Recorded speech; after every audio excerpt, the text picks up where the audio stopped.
Hello, friends. Let's look at globalization and Indian economy. Okay. Cargill, producer of edible oil in India, which is an MNC, belongs to which country? Answer USA. Next question. Which is example of stimulation of information and communication technologies? Okay. Answer. Access to information instantly across the countries is an example of stimulation of information and communication technology. Which is the far reaching change of economic policy of India of 1991? Remember this date, it's important. 1991 economic policy. Answer is removing of trade barriers. Barriers on trade is the far reaching economic policy changed that happened during 1991. This is what is known as liberalization of economy. Okay, which is not a property of MNCs, multinational companies. Answer, it employs labor only from its country. This is false. So it is not a property of multinational company. MNCs employ laborers from many countries. Tech is vital force in globalization. Analyze. Transportation technology delivers goods to farther markets at lower cost. People can communicate and meet virtually using telegraph, telephone, fax, email, e-meeting, etc. Okay, saving costs for travel. Internet has enabled worldwide work collaboration. Okay, order placement, payment, email design, printing, manufacturing, all processes are connected by internet. The service industry, like call centers, online teaching, IT companies, are highly benefited by the internet. So these are all the points which shows that technology is vital force in globalization. Okay. Next question. The impact of globalization has not been uniform. Analyze. Okay. So in points, answer is Indian companies like Tata Motors, Infosys, the big companies have become multinational companies, MNCs. IT service companies like TCS, Wipro, Infosys have increased their revenues. Okay. Urban consumers have greater choice and better quality products. Okay. But the globalization has not much benefited the factory workers. Okay. They are still struggling and they still have less money. Okay. So factory workers are not much benefited by globalization. Collaboration with foreign companies has increased. So these are all the points which show that globalization has not been uniform. Next question. This is a three-part question. 7a. How MNC act as major force to connect countries? Okay. B. How foreign trades have become major in connecting countries together? Okay. C. How globalization is beneficial for consumers? Okay. So answer to A is MNCs interact with local producers in various countries and take the product to all other nations, faraway markets. This is how they act as a force to connect countries. Okay, that is the answer for A. Answer for B is previously finished products were traded in silk routes. Today, all kind of products are exported to different countries and imported from other countries. Okay, this is how foreign trades have become major connection factor for countries. Okay, answer for C is consumers get quality goods at lower prices and they have more choices.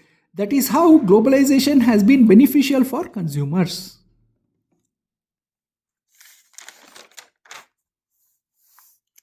Next question.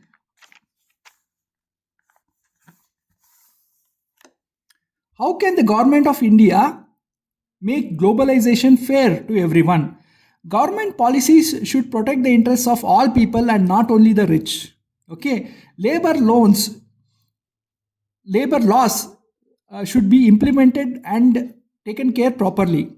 Okay, labor laws, and laborers should get a fair share in the globalization.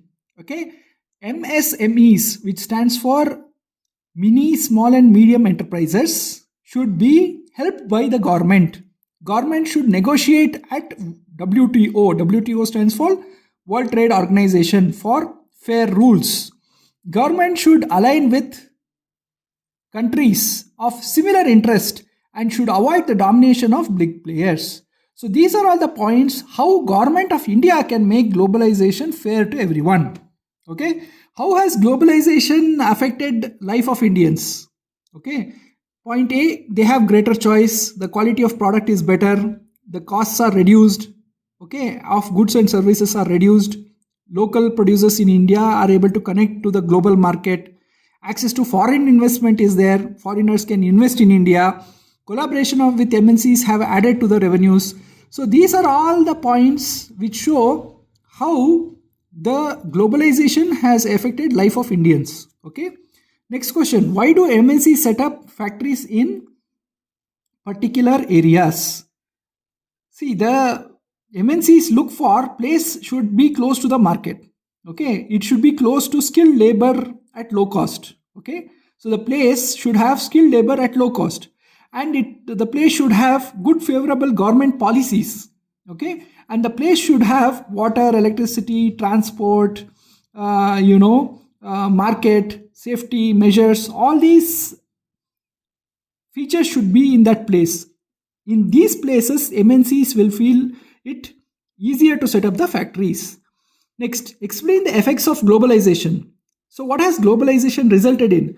Globalization has led to rapid improvement in information. Info dot means information, com dot means communication technologies, and was helped by liberalization. Foreign trade and foreign investment has become easy now. Okay, competition between local and global companies has helped consumers to get good quality products at lower cost. Okay, IT service companies, data entry companies, accounting services, okay, have got lot opportunities. Okay, these are the companies which are IT service companies which have got lot of opportunities because of globalization. People have migrated for better opportunities. People from India and China have gone to US to work there. So that is called migration. Okay. Large companies have become MNCs. Tata Motors, Infosys, they have become multinational companies. This is the points for effects of globalization. Explain the facilities of SEZ.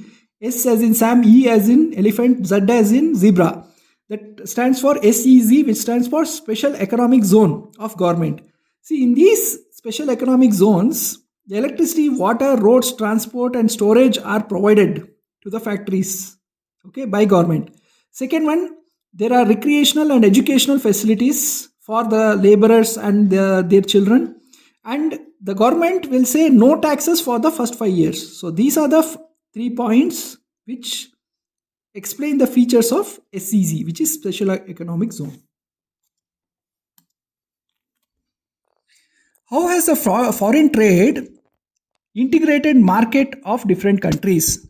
See, the domestic producers now have access to global markets, and the goods travel from one market to another, and there is a choice of the goods to consumers, which product they want to buy. They have a better choice. There's a comprehensive price adjustments because of this foreign trade. Okay, and there is healthy competition between nations.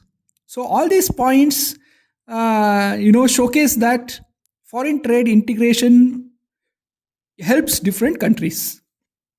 What is the impact of globalization on daily life? See, large Indian companies like Tata Motors, Infosys have become MNCs, that is multinational companies. They have set up offices in the other countries. Greater quality of products is available, the greater choice is available for consumers. Factory workers have not been benefited so much. They are still struggling, but that is, impact is not been uniform.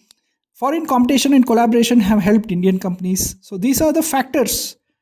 This is the impact of globalization on daily life. Okay, how can consumers and producers benefit from foreign trade? See, the consumer will get more choice of products. Okay, he will have higher quality of products, and the cost will be lower because of international competition. Okay, the producer will have access to international markets. He will have access to foreign investment. So if somebody wants to invest some money in India to produce something, that will be available, and there will be collaboration with MNCs. So this is how consumers and producers can benefit from foreign trade. How have our markets transformed in recent years? Okay, answer is globalization and liberalization have opened up markets. Okay, foreign trade investment, FTI, Okay, foreign trade investment has increased. People from foreign country can invest money in India for setting up factories. Exchange of technology between countries, whether it is telecommunication, computers, internet, these have increased. Better service providing companies have emerged. Some big companies have become MNCs like Tata Motors and Infosys. People have migrated for better opportunities. So these are all how our markets have transformed in the recent years.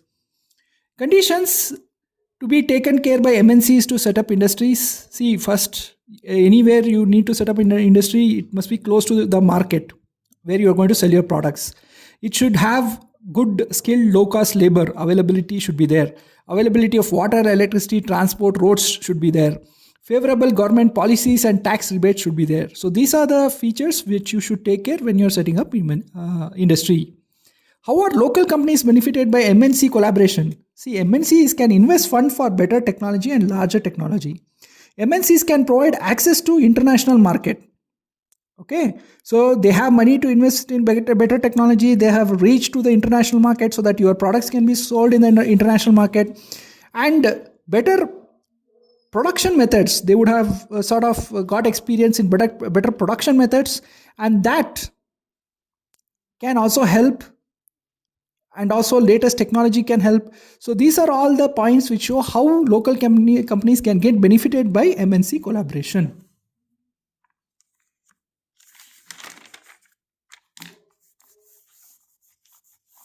Next question. How do MNCs interlink production access across countries? Production units jointly produce in various global locations. Because MNCs have their factories in various global locations, a product gets produced in these global locations. Okay, local small producers benefit from branding. So whoever associates themselves with MNCs will get the branding and marketing power of the MNC.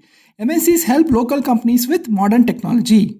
Okay, whatever modern technology that MNC has, it will be helped to the local companies. What is liberalization? Describe effect on India. Okay, liberalization is removal of trade barriers by government. So this happened, remember, in 1991. Liberalization of Indian economy happened in 1991. That is removal of trade barriers. International competition and collaboration helped companies. It led to easier imports and exports. MNCs were able to set up factories in India. Free hand was given to industries for import and export. MNC's technology increased production and also GDP, which is gross development product. Okay, GDP is a measure of how much value of products are getting produced in the nation. Gross development product. Okay, I am sorry, it is gross domestic product. GDP is gross domestic product. Okay. What are the problems created by globalization for small workers and producers? Due to the competition, small units have shut down because they are unable to compete with large corporates, and this leads to unemployment of the workers. MNCs benefit at cost of wage cut for workers, and workers are overworked. Okay, so MNCs can hire those workers, but they will overwork them, so there is a problem there also. These are the problems created for small workers by globalization. Indian market has transformed with large choices. Analyze. Globalization and liberalization has opened markets for companies. Products that have flooded into Indian markets are digital cameras, mobile phones, TVs, automobile, textiles. Okay, so because of these reasons, because of these products, Indian market has been transformed. Okay. Next question. Barriers on foreign trade and investments removed in 1991. Remember this date. This is the date when Indian economy was liberalized by Dr. Manmohan Singh, the finance minister at that point. Indian government decided foreign competition would help India. Import-export policies were liberated. Okay. Foreign companies could set up factories / industries and offices in India. So these are the effects of, these are the points which describe removal of barriers on foreign trade, which happened in 1991. Why did India remove trade barriers? Why did India have trade barriers before 1991? See, 1991, the trade barriers were removed. But before 1991, why were there barriers? Government of India felt that Indian industry was at a nascent stage and was not ready for competition. Therefore, before 1991, they had some barriers. Okay, India imported only necessities like machinery, fertilizers, and petroleum. Okay, so this was before 1991 when liberalization had not yet happened. Next question: how do large companies manipulate markets? See, what happens is large companies sometimes pass on false information in media. Okay, for example, they say powdered milk for babies is more healthier than mother's milk. Okay, this was a wrong information. Just to sell their powdered milk products, they have given a wrong information, and that's how this big companies try to manipulate markets.